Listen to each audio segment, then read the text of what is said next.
I think when I first gained a big burst of inspiration was when I went to jazz camp. It was a huge eye-opening experience and ear-opening experience for me. I think that was a big reason why I started getting really interested in jazz. I was studying a Bachelor of Science. I was doing chemistry and physics and all of that kind of thing. Every year in my residence hall, they would hold a concert for students, anyone, any kind of student, not just music students. They would hold, it was called Concert on the Mound, because all the audience would sit on a grassy hill. So I put my name down to play some of my own songs and play guitar and sing. And I really clearly remember the feeling of performing my songs for an audience and the feeling of interacting with the audience and the applause and that feeling of playing your own music. My dad had a hobby since before I was born, that he was into hi-fi stereo. He would come home from work and he would turn on the stereo, I guess usually after dinner. After dinner it was usually an hour or an hour and a half, and I always enjoyed it, and I heard a lot of music at that time. And when I look back, I tend to think that was, just being impacted by the sound and sort of maybe I got a feeling for that at some point. When I started to play jazz, I was thinking I play jazz, but I play more pop than jazz. I said, ching, jing, ding, ching. So I have a chance to play with Jacques Perzet, was a big guy in Belgium, now he's dead. And he said, man, you play great, but you don't play jazz. You have to listen John Coltrane, who? While I was still in school, I was working with American musicians from the air bases, some guys that were in the military, that were in Germany. And I played on the air bases, and I was confronted with a lot of music that I didn't know before, and I got more and more and deeper into jazz. My parents bought me a tenor saxophone when I was 11, and 2 weeks after I was 11, I was already playing little dance gigs and improvising and already kind of playing jazz. By ear, I was just a kid. It was a lot of fun. First year that I came to Taiwan was 2005, so that makes 9 years now. And it's still a very good experience. I feel home when I'm in Taiwan. Be a teacher here and share my experience with these students. It's like to be part of a family. I need to take care of these students because they are like my family. I've enjoyed it every year, and I feel like, whenever I leave here, I feel a big sense of satisfaction that I made a difference and that I was able to inspire some people that are, not exactly in my backyard.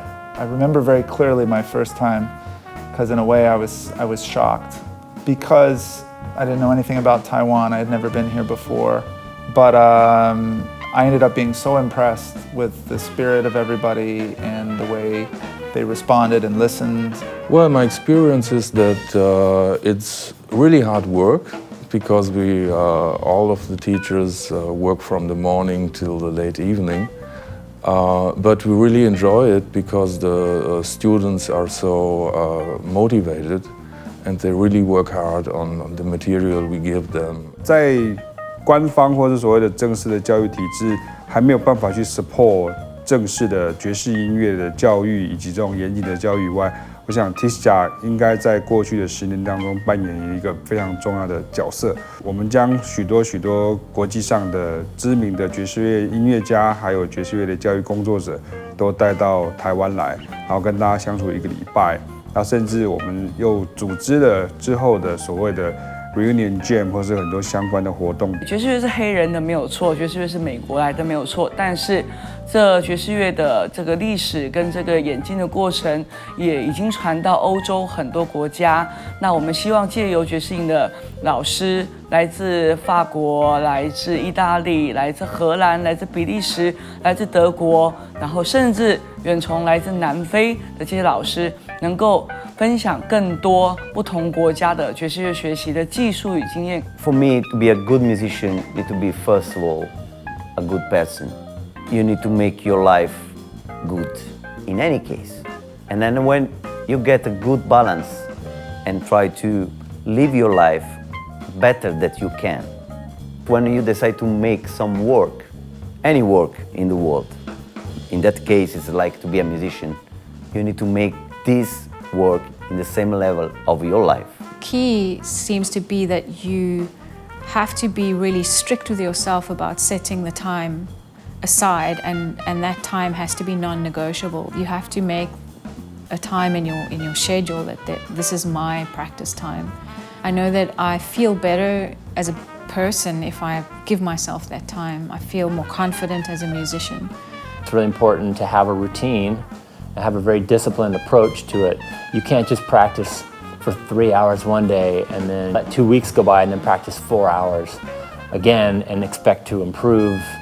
It's not going to happen. You have to do it regularly every single day. So I think discipline is a prerequisite. Incrementally, just step by step, add more challenges to your practice routine. It's definitely a long-term commitment. You know, you can't expect to just become a great jazz musician in 2 weeks. Being in New York is sort of the greatest advantage because virtually every day I go out and play with amazing musicians. The level of all these other musicians is so high. And every few months I'll meet a new trumpet player who I didn't know, maybe a young kid who's coming to town. I just met one a few months ago, first year in college, 19 or 20 years old or something, and played great. And for me, that's wow, I better keep working on my stuff. The bar is set very high. To listen the music, to listen the CDs, to listen to the jazz player, and try to transcribe the solo and work in the instrument. This is very important.